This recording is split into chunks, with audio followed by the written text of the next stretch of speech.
Thank you all today for joining today's 3-day special series of Share, Solve, Evolve during National Public Safety Telecommunicators Week. Today's topic is impact and motivation. And with us today, we have Kristian Smith from North Texas Emergency Communications Center and April Randall, also from North Texas Emergency Communications Center. Our host today is Jeremy DeMar from Intrado. And if you have any questions throughout today's session, please use the chat panel in your Microsoft Teams app. We will try to address them as we can and enjoy your session today. Thank you. Jeremy? Thank you, Marie. Thank you, Stephanie. And more importantly, thank you, Kristian and April, for being with us today. Super excited to have you both on the session. Just a couple of, this is, as Marie just said, this is our day 3 of 3. So we're wrapping it all up with the fine folks from North Texas Emergency Communications Center. So again, super excited to have both of you here.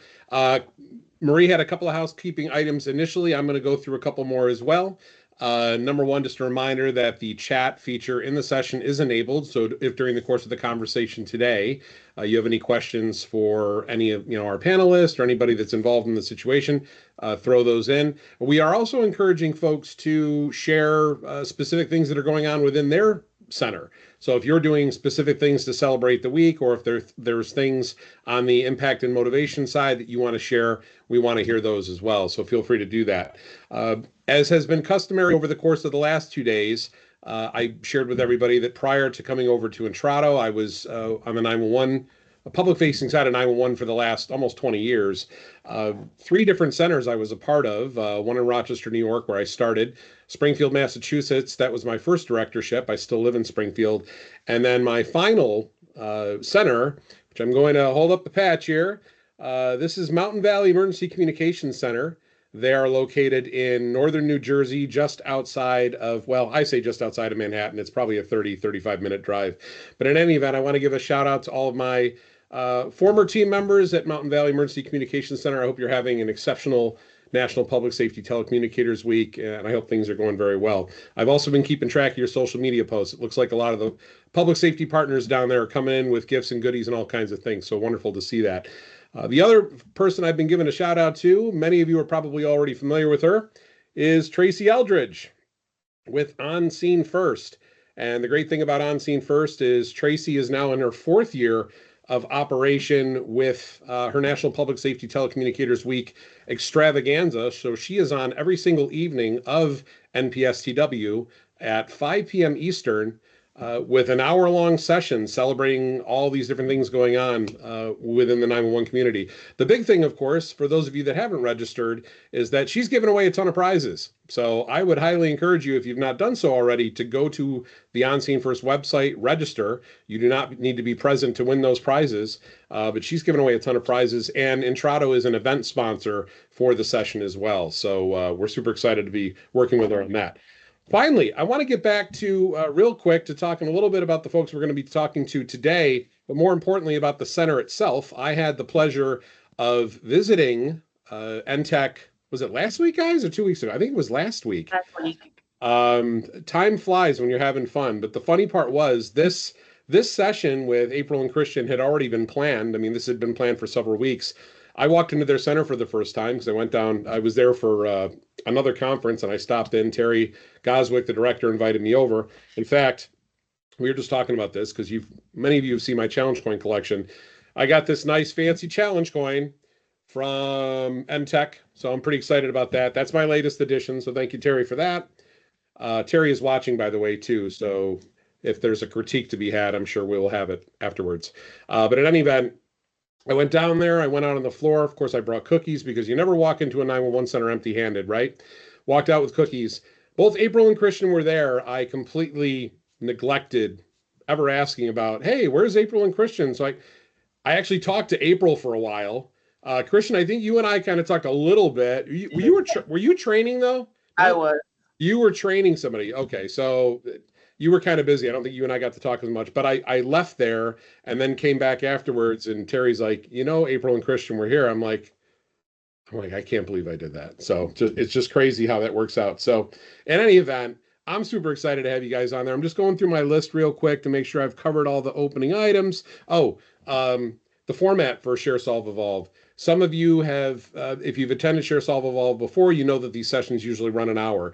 The special 3-day celebration for National Public Safety Telecommunicators Week was designed to run anywhere from 30 to 45 minutes. So we've got until about quarter of today to go through that. So, and the other thing you're going to notice with the format is we're going to be a bit less formal today, right? Because our other sessions are, they're not boring and dry. I mean, I think people get stuff out of it, but we're going to have a little bit more fun today in light of the fact that it's National Public Safety Telecommunicators Week. So with all those things said, and I actually had a list today, folks, to say, so I didn't forget about it. I want to come back to you. And before we jump into the regular question set, I want to ask both of you how you're celebrating or how NTECC is celebrating National Public Safety Telecommunicators Week this week. So I figure that's a good way to start.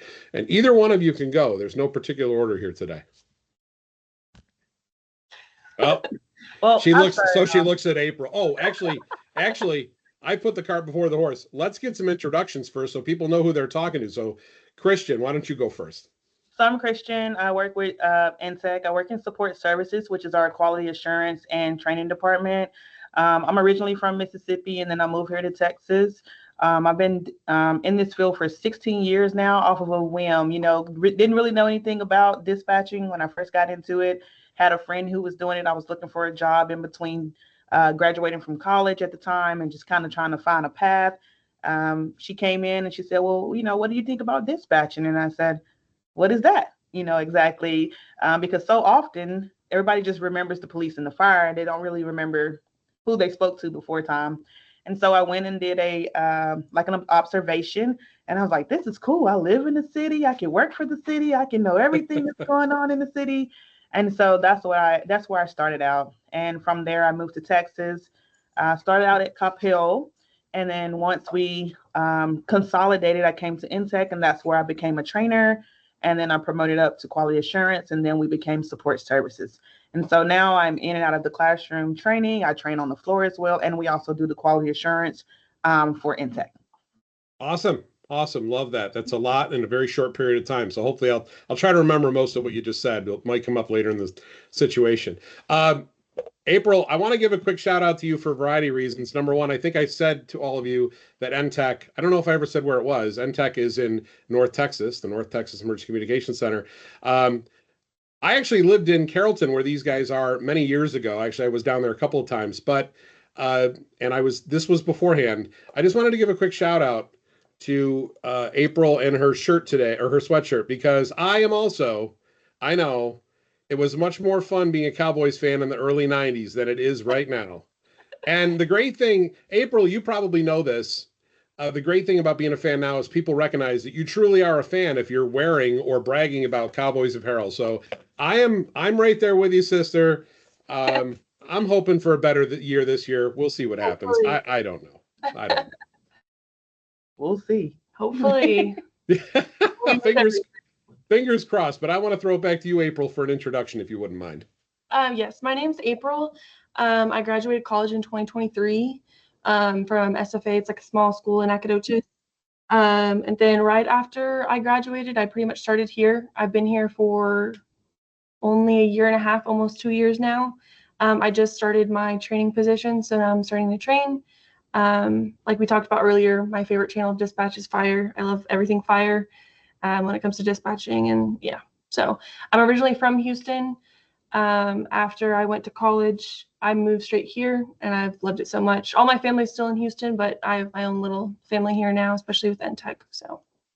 So no Oilers/Texans sweatshirt for you. It's all about the Cowboys. I love that. I love it. That's perfect. So let's get right into it then. Let's first talk and to kind of set the stage for those of you that are watching. We have a variety of folks that tune in for these sessions. Some are from these larger, what we call the NFL cities, like Dallas, right? These larger cities. And then some of our centers, remember the majority of centers across the country are like your 2 and 3 seat centers, right? They're these smaller centers. So as the two of you are thinking about some of your responses today, try to think of it, try to cast a wide net with your response, because we are talking to folks from much larger centers that have budgets and more resources, all the way down to these little 1 and 2 seat centers that are trying to figure out, hey, what are some great ways I can not only celebrate National Public Safety Telecommunicators Week, but do things to work on, the impact and motivation side for my own organization. So with that in mind, let me kick it back to the both of you to talk about what is going on this week and I'm sure it's anarchy and chaos, good anarchy and chaos, but what's going on to celebrate National Public Safety Telecommunicators Week?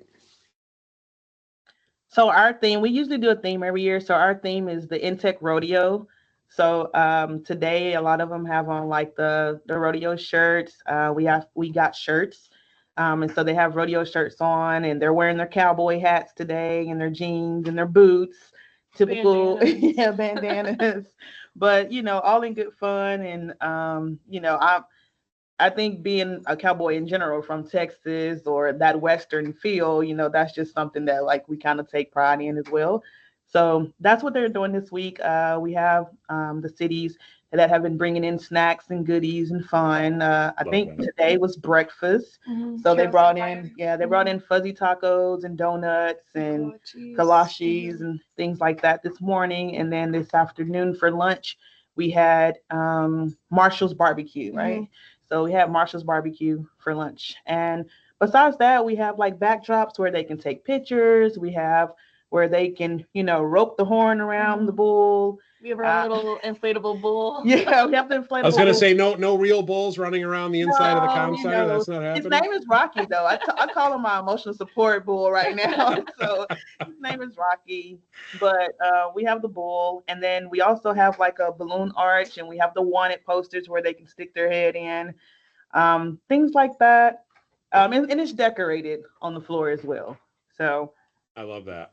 What exactly is a fuzzy taco? I have to ask.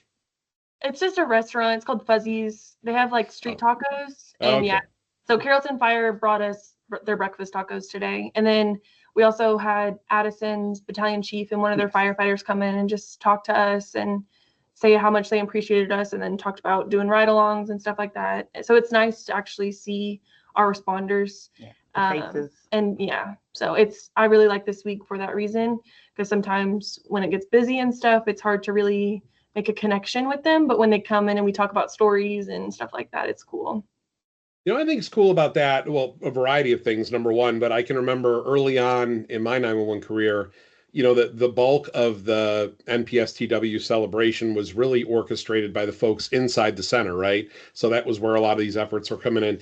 Occasionally somebody else might drop by, or maybe the mayor would do a proclamation or something like that. But beyond that, the bulk of what we were doing was all inside. But now what you're really seeing, and I don't know how involved you two are in social media, but I've been watching this stuff like crazy from centers all over the country.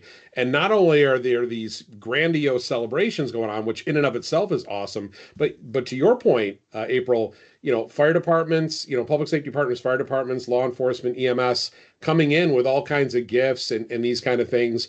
I'm not even about to bring gifts. I'm just about come in and acknowledge the great work that these folks do on a daily basis. Show your face so that we can kind of, see what's going on. And we can definitely appreciate them being here. So I'm super excited about that. I think that's really cool for you guys, and I'm glad to see that you're seeing that participation. So, and I would honestly expect nothing less from a group from you and April and Terry and what you guys are doing down there. So, in any event, I wanted to make sure that we talked about that a little bit, and we might spend a little bit more time on it later, but let me kind of jump into the questions here. So we had the opportunity to talk a little bit prior to today's session about some of the topics that we were going to cover, and you'll see me occasionally looking off to my screen. That's because I've tried to put this in a way so I don't have to look off screen that much, but I'm going to look over here and look at these just to figure out which one I want to kind of start with here, because there are some good questions. Today's theme is impact and motivation, right? Yesterday, when we had the folks from Aurora 911 on, we were talking about a variety of different topics. Part of that was Mary, who's from Aurora 911. She came on.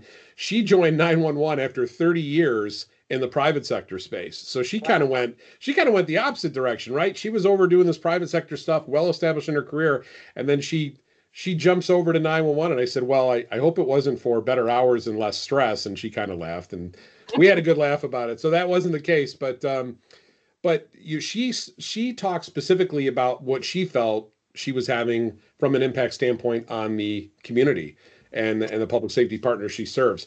I think a lot of folks, when they are asking folks that work in 911, hey, why did you do it?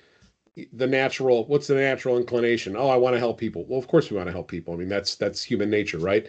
But was there something, and Kristian, I'll start with you on this one. Was there something specific that drove you to choose this profession versus any other professions? Obviously, as you're growing up, you have an opportunity to go a variety of different directions. What kind of steered the ship from an impact standpoint to 911 for you? Are you able to speak to that at all? Yeah, for me, I've always had military and police in my family. You know, a lot of my uncles and stuff were always either police officers or in some capacity in some type of law enforcement. And so I was kind of around it, but I never got to see the back end of it.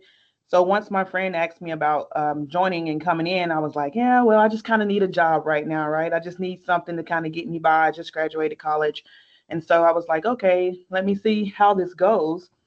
And I got into it and I fell in love with what I did. I liked adrenaline, and I like the fact that things change, you know, daily. And as I was starting to get more and more into it, as the years go by, you would see other people training and you'd be like, maybe one day I can do that. Or you would see other directions of where everybody else was going in their careers. And so for me, it just got to the point where, okay, now I'm in Texas. And then I was like, oh, opportunities for, you know, advancements and stuff. And so I started looking for that. Then I became a trainer, and then I end up, you know, liking, I was telling someone today, I like when the light bulb comes on, if that makes sense.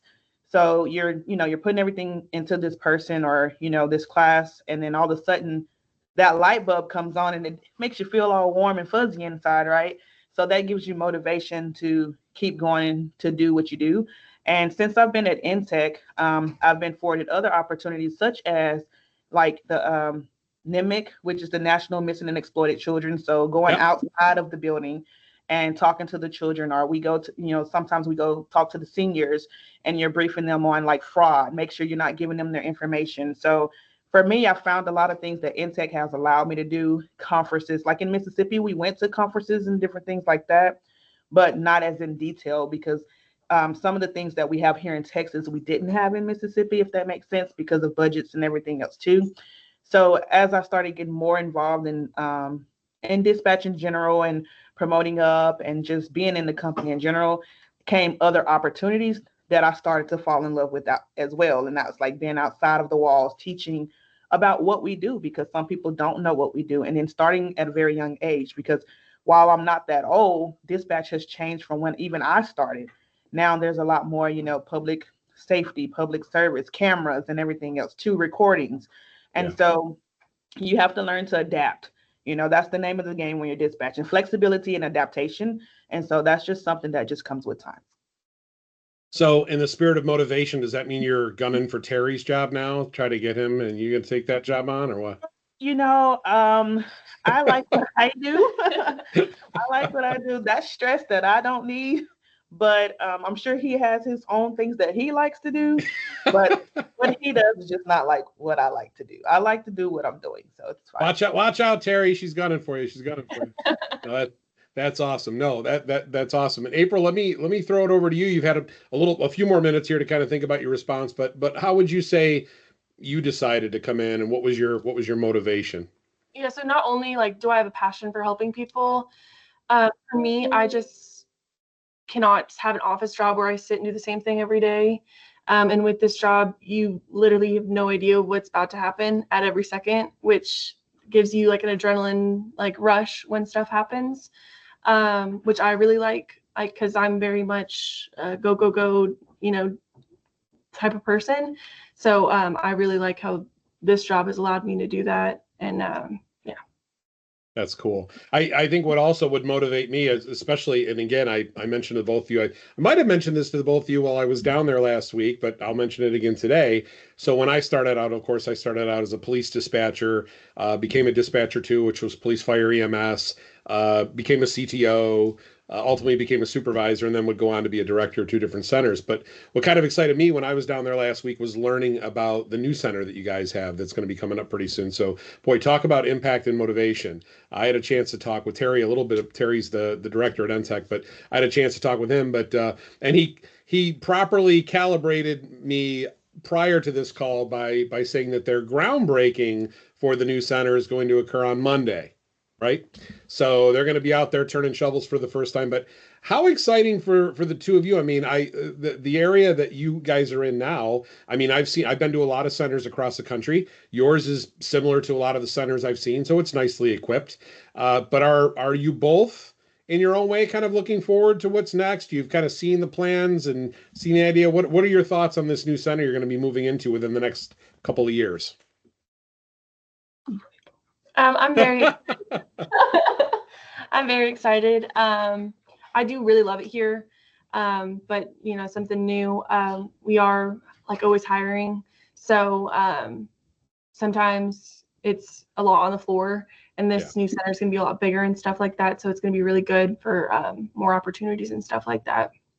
Yeah, extra space is not a bad thing. Yeah.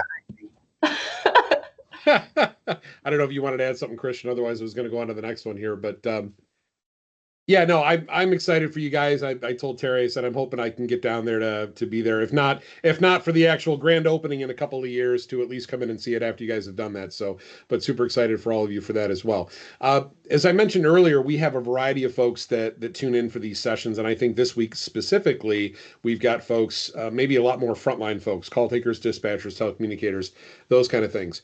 We also, from time to time, get folks that aren't necessarily in the profession yet, and they're thinking about, hey, you know what? Here's an opportunity for me to kind of learn from some of the folks that are on the front lines right now doing this job. Is this something that I really wanted to do? So, Kristian, let me come to you with this question first. And I'm sure both of you get approached by people that don't work with you, but know where you work. I know I always did. Where they would come up and say, can you tell me a little bit about the job? Actually, what's the one question they always ask us? What's the worst call you've ever taken? And the crazy thing about that response, and I'm guessing the two of you are probably similar to what I was saying, you can't really tell them what the worst call was because you probably don't even really want to talk about it. So you usually have to come up with something a little more understandable. But in any event, getting beyond that, if somebody were to come up to you and say, hey, I'm thinking about this, especially with the job market being the way it is now, what would you say to somebody that was looking to do this for the first time, especially if they don't have any public safety background at all? I would tell them it's a lot of hard work. It will be studying, and if you want to be good at your job, you're going to do things outside of, the hours that you're here. You're going to study outside of those things, and you're going to take things one day at a time. As I tell some of my students, I say, hey, 1 day at a time, 1 hour at a time, 1 minute at a time, because it's forever changing. But you also have to have the mindset that you want to do well, because at the end of the day, you have people's lives at hand. But you also want to find you an outlet if this is really something that you want to go into, because the mental aspect of it is something that you really have to consider as well, especially if you have family. You have to consider the hours and everything else too. So I always tell them, hey, make sure you have an outlet if this is something that you really want to, pursue full time. Outside of that, for us here at NTECC, at least, we have training. So you're not going into it blind. You go through the classroom training, you get that, and then you get to your hands-on part, and then you get to your OJT part, and everything comes together. So it's not just, hey, we're just throwing you out here. It's, we're going to take care of you. We're going to get you to the part to where, where you need to be. And once we get to that point, it's up to you whether you soar or you stay stagnant. So we want you to keep soaring. We want you to keep ask your questions. We don't mind you asking the questions, and the floor doesn't mind you asking questions as well. Our job is for us to be the best we can be so that you can be the best you can be. I always say, I'm training my coworker. So on my bad day, if I say, April, I need you to call a helicopter, I want to make sure that I train her well enough where she can call a helicopter and she's not nervous to do it. She's not scared to do it, and she's not fidgeting. She knows exactly where to go. So at the end of the day, I'm training who I want beside me in the midst of a bad, a situation. So. What do they say? A chain is only as strong as its weakest link, right? So if we don't all have that same level of training and dedication, that could be a potential problem. April, any thoughts on that? Yeah, I think that what she was going off of, here at NTECC, like everyone on the floor is really close. So anytime something happens, because we're all working different cities, each dispatcher, since we work for 4 cities, anytime a city has a big incident, we help. Where do you need me to call? Who do you need me to call? What do you need? which really helps in this job, because anytime you're walking into the floor, starting to work a channel, you know you're not alone. Even though you're Carrollton dispatcher for the day, you still have everyone on the floor that has your back and stuff like that. Another thing for people that are just starting, I think that it is hard in the beginning. And even to this day, I'm still learning. I'm 2 years in. I learn something new every day. I get a little bit better every day.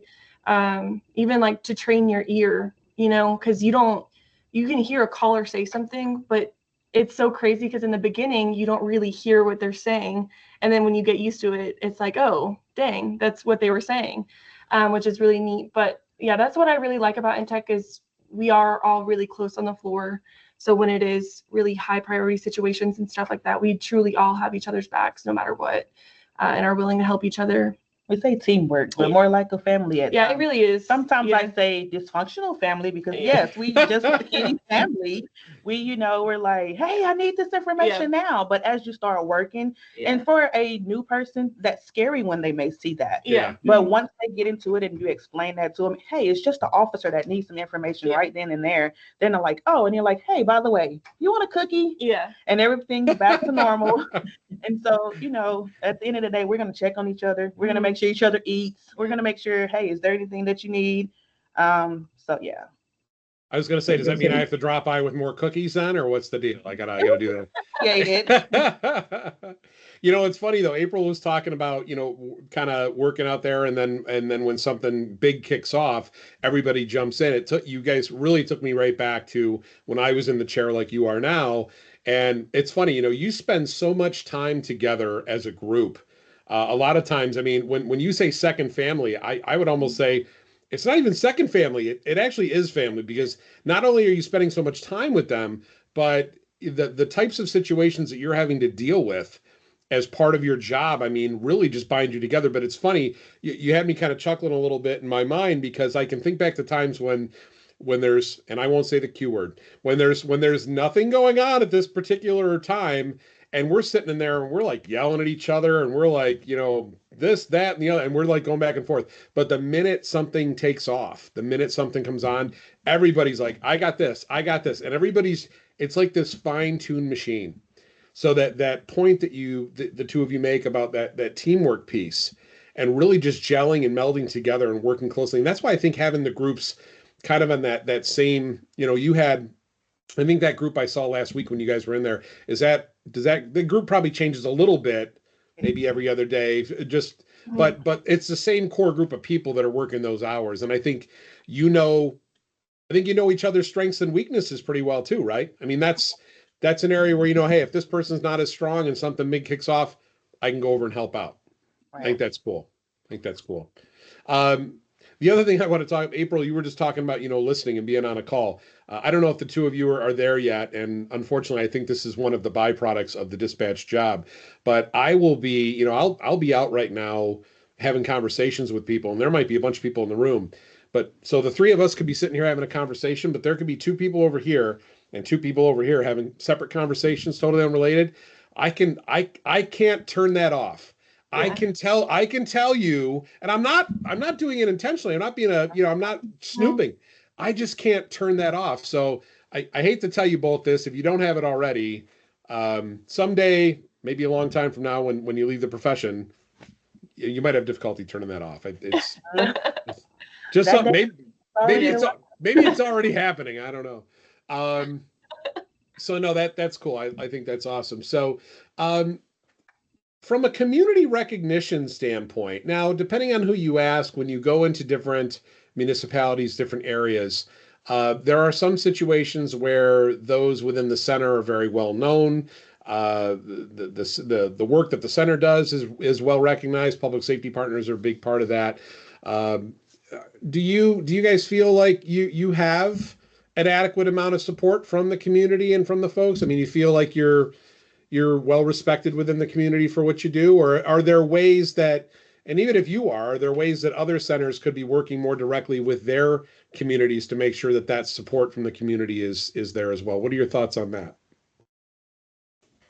I think we do have good support, but like even what we were talking about earlier, when in the past, if I needed to call 911, I wouldn't really think, oh, a dispatcher had to help get the responders out to this location. So, yeah, I think that people do realize, and sometimes on the phone, people will say thank you so much and stuff like that, but they're not seeing us. They're just hearing our voice. So I don't really know what would make that change. But the people that do appreciate us, I feel like really do say, they really appreciate us and see us, even though they're not seeing us. And awesome. I think the social media pages help as well, because now they get to kind of see, hey, we have a new class started, or hey, this is what we're doing in the center. This is what we're celebrating. And even for people who's looking for a career, they see this and they're like, they're having pretty much fun over there. They probably see pictures, maybe even today, maybe they look and say, Cowboys, like that looks interesting, and they're at work. That much fun. So, it could work both ways, but I think we have the community support for the most part. And I think, especially from going from, conjoining, now it went from, at one point they were so used to saying, oh, it's a Coppell. I'm calling the Coppell dispatch team, when it first conjoined. And now you can be on the radio and the phone. And you're like, I'm so sorry, ma'am. Can you hold just a minute? I'm getting radio traffic. They're like, yeah, sure. Go ahead. So now I think we have the buy-in, and I think they understand it a lot more. Well, I think, and there's been a lot of folks that have said, especially in 911, if you're doing your job right, they really shouldn't even know who you are at that point. It's only when, and unfortunately, it's the nature of our business. When you look at the number of calls that we take, the number of dispatches that go out, inevitably there's going to be things that go wrong every once in a while. But, 99.9% of the time, I mean, we are really working error-free. And that's, I think, why a lot of the community just really don't know. And that's why really 911 as a whole, right? I mean, we talk about the national effort to reclassify. And I know in Texas, you guys already have it, right? So I am jealous because, I think I would love to see all states do it, and I would love to see that federal recognition. I know those efforts are going on right now, but so I'm super stoked for you guys and for Texas doing that for you as well.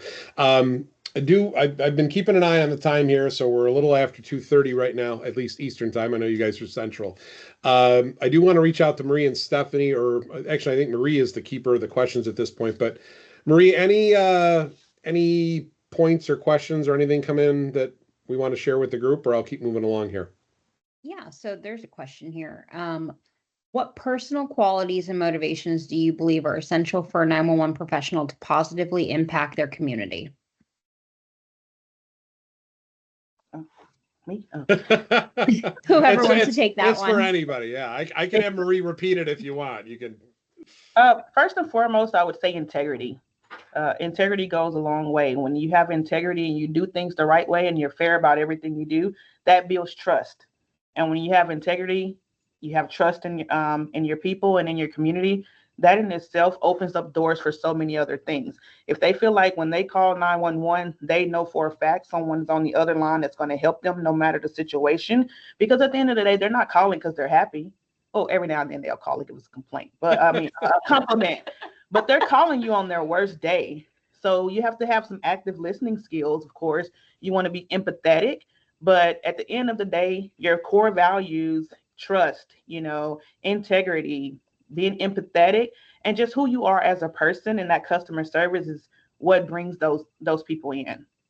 I do recall on occasion, especially back in the day when I was working the phones, some people would call up and say, hey, I just wanted to call and say thank you. And I was like, really? And they're like, yep. And I was like, you just made my day. That was great. So that was awesome. So we do get those calls. I hope you guys get those calls. Period. I'm not encouraging people to call 911 unnecessarily, but it's nice to get those thank yous when they do. April, any thoughts on that? Yeah. Another one I would say is like motivated. You're never going to be 100% always. You can always learn more, and being open to learn more and trying different things, different ways, can help you do better at your job and help people more and help the responders, help their job more. So being motivated and passionate, I think is very good quality to have. Yeah, and I think and when you get questions like this, like the one that Marie just shared with us, I mean, folks, especially that don't that aren't actively participating in the profession may be considering it. When you look at our law enforcement, fire, and EMS counterparts out there, they're visible, they're in the public eye every day. It's a little bit easier to kind of get a grasp for what they do, but we are, right, we're operating behind the scenes, right? We're doing all these amazing things behind closed doors. So I think those agencies out there, and there's quite a few of them, maybe you guys are part of that as well, their outreach, they're going out, their recruitment and retention continues to be a huge challenge in all centers, in many centers throughout the country. I know it's getting better for some, but it continues to be a challenge. So some of the recruiting efforts, even, I mean, going out to schools and those kind of things, and different public events and educating them about what they're doing, I think that's just awesome. But yeah, I kind of, and recognizing the time here, I think we got time for one more question here. So I just want to throw this out. This one's a little bit more difficult because, again, oh, by the way, Terry, I didn't want you thinking I missed your comment here. I think, Kristian, when we were talking earlier about you taking over Terry's job, he put a comment in the chat here that says he's happy to train you for that. So get ready. I don't know what's going to happen after this call, but we'll find out. Terry's ready. He's ready. The difficult call, right? When we talk about motivation and, really wanting to stay with the job, I know that when you're looking, especially when I was a director and we were seeking new folks to come in, we're trying to draw them in, those kind of things, and we want to bring them in. We spend a lot of time prepping our folks. So we want to make sure that the job announcements are clear, that they clearly articulate to the best of our ability what types of tasks or assignments these folks coming in are going to have to do. I would also require, and I don't know if it's a requirement for you guys, but I would also require new folks that were interested in coming in to sit down with a dispatcher or telecommunicator for 4 hours, 8 hours, whatever it happens to be, so that they could get a little taste of what the actual job is about. But what's the big thing we worry about? The big thing we worry about is that horrible call, right? The good news is that the majority of the calls we take at 911 don't generally rise to that crazy traumatic level. I mean, yes, the one-off, two-off ones are out there, but by and large, the bulk of the events that we get don't rise to that level. But what about that one traumatic event? I mean, that one where somebody gets it and they're just like, maybe 5 or 10 minutes off the floor is not going to cut it. Maybe you're talking more time off, those kind of things. I don't want you guys to get into specifics about your worst call because I never ask anybody that question. But if you had somebody that was thinking about joining the profession, or even maybe that somebody that's in the profession and thinking about moving up within the profession, and they're worried about that one call or that traumatic call, are there any suggestions or recommendations that you could give them to better prepare themselves, maybe remove a little bit of the fear factor they have in association with that? What are your thoughts on that?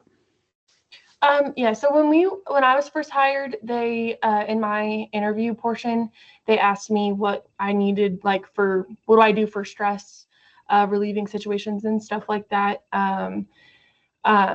So I think that's a good thing just to have supervisors aware of. I know I took a really hard call when I first moved to days that I was not expecting at all. I was on nights for a year, and then my hardest call was on days, my first couple of days on days. And it threw me completely off guard. And my supervisor, I think, knew how I responded and what I needed for relieving stress for that. Let me step out. Everyone on the floor made sure I was okay, stuff like that. So just having people around you, I feel like when you work the floor so much, people get used to, your personality and stuff like that. So they knew how to help me in my situation, let me take a break. And then after I left work, I, went to go work out because that's what I do to relieve stress. But yeah, it's going to happen. You don't unfortunately get like a heads up of, hey, it's about to happen, but having a good support system around you, at least for me, really helped me. Yeah, so that's just me personally. Well, Kristian, any thoughts? Kind of what April said, and we have EAP resources and of course, therapy. And I tell people all the time, don't be afraid to go talk to someone, that's part of life. That's not anything you want to carry around. I don't mind sharing one of my hard calls. I'll say for me, one of the hardest calls was I took the call on my grandmother.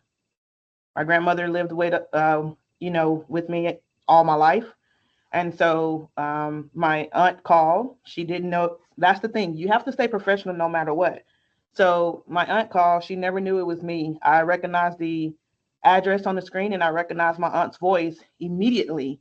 I could tell there was something wrong. So by the time that call came in, I was already dispatching out, the aid of everybody else before she could even give me, this is the address and everything else too. My coworker looked at me because everybody knew where I lived in the city. People would stop by my house all the time if my mom was cooking or something like that. So they knew. So my coworker looked at me and she said, "You need to go." I said, "Yes, I need to go." On my way out, Chief said, "You need to go." I said, "Yes, Chief, I need to go." One of the officers that was coming in, I said, "Hey, they're about to dispatch you to my house." And he says, "Follow me." I'm in a little 2-door Chevy Cobalt. So of course I can't follow him to the T.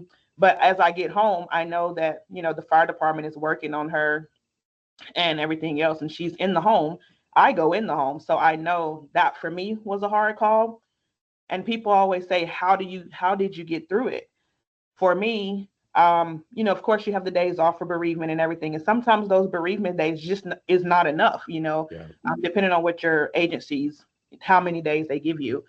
And for me, when I did decide to go back to work, because my thing was at this point, I needed to go back to work because family was still there and it was just a constant reminder. And so for me, when I did go back, I could hear the sirens as I was going back to work. There was a call that went out. And at that moment, I was triggered. It was the sirens because I remember hearing the sirens the whole time as I was going home because I knew where they were going. So coming back to work, sirens went off and I had a moment. It was triggered. I talked to my coworkers when I got there. That was the last time I really had a moment about it. Yeah. But at the end of the day, I was able to talk to somebody about it.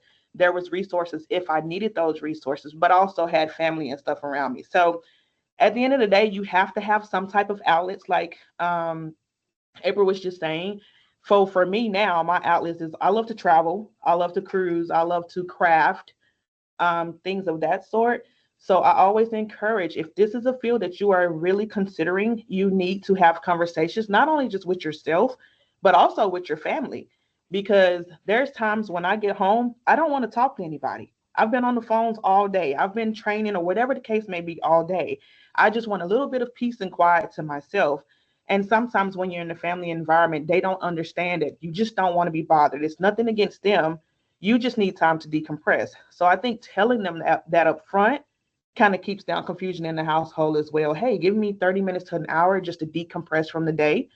Go on a walk or whatever the case may be. Go to the gym before you go home. But you have to have something to deal with the stress of the everyday duties of your job. Yeah. And I think it's absolutely critical that, we talk about removing the stigma. I mean, when I joined the profession many years ago, especially I was in fire and EMS for many years prior to joining 911. But there was just this belief that, hey, tough it out, whatever, there's no time for that. And now we're starting to see a shift. And that story about your grandmother was very powerful, and I'm sure not to mention difficult, but I think it paints a very vivid picture for those that are looking at this profession to say, you know what, how many people think that their worst call is actually going to involve a family member? But I bet today you are super glad that you took that call, because I think had anybody else taken it, who knows how things would have turned out. So I'm sorry that it obviously worked out the way that it did, but I'm glad that you were able to take that call and that you're working through it as best you can. So with that, I mean, we're 45 minutes here, so I'm going to ask the two of you real quick, kind of as we go into closing. Once again, I want to thank both of you for being here, and Kristian, that story was I wasn't ready for that story yet, but that was a cool story. But if you two had to kind of sum up not only the importance of recognizing the work of your folks in the center this week during National Public Safety Telecommunicators Week, but when we look at impact and motivation being kind of the theme for today, if you had to kind of sum things up, our conversation today, and anything else you want to add in like a minute, how would you do that? Sure. I love how Kristian always looks at April and says, "You want to go first? Who wants to go first?" I think, sometimes the best motivation comes from the people that you work with day in and day out. Those people are, like you said, your family. You spend more time with them than anybody. They hear some of your stories of what's going on at home or what's going on in your life or whatever the case may be. As far as from a standpoint of the organization, find little things to do. Here we have what we call the Be Positive Cafe, or the Be Positive campaign. And sometimes what we do, we do like bagels in the morning for our staff. So that way night shift gets some and day shift gets it. And we call it the Buzz and Bagel Bar. Or we have like the Be Social Hour where we do charcuterie boards and little drinks and shots. And my department and whoever else, but we'll go around and say, we'll take your order at the Be Positive Cafe. That puts a smile on their face, and we go out there and we laugh and we have a good time. And by then everybody's eating or they're drinking and we're just, talking things out and just having a good time. So it's the little things sometimes that matter. It's not always a big show of everything.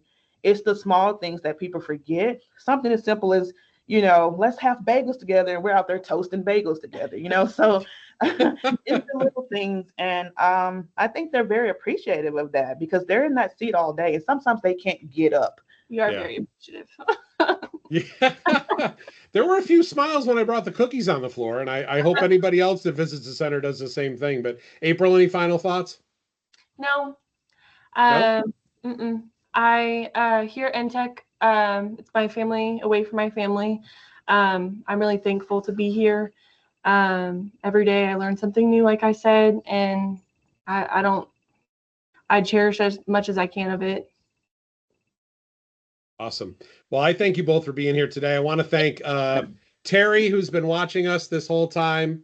We've muted him and shut off his camera so he can't weigh in, but we know that he's watching and being supportive. But Terry, I want to thank you for sharing Kristian and April with us today and making them available. And April, go Cowboys.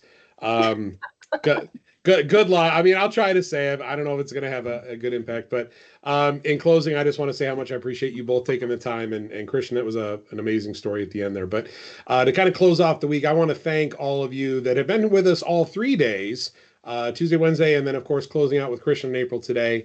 The Share, Solve, Evolve webinar series is an Intrado-sponsored series that is specifically designed to address pain points and challenges within the 911 community. So much like we have today, we have a variety of different folks participating in the session, all the way from dispatchers and telecommunicators and call takers, all the way up to directors and other industry experts. So I would highly encourage you to tune in. Not sure what next month's episode is going to be like yet. I know that both Marie and Stephanie are on the call with me. I always like to give them a shout out at the end, but Marie will probably be pressing me right after we shut this one down to say, hey, what are we going to be doing next? So that'll be coming. But thank you both again for being here today. An amazing story from both of you. Happy National Public Safety Telecommunicators Week to both of you.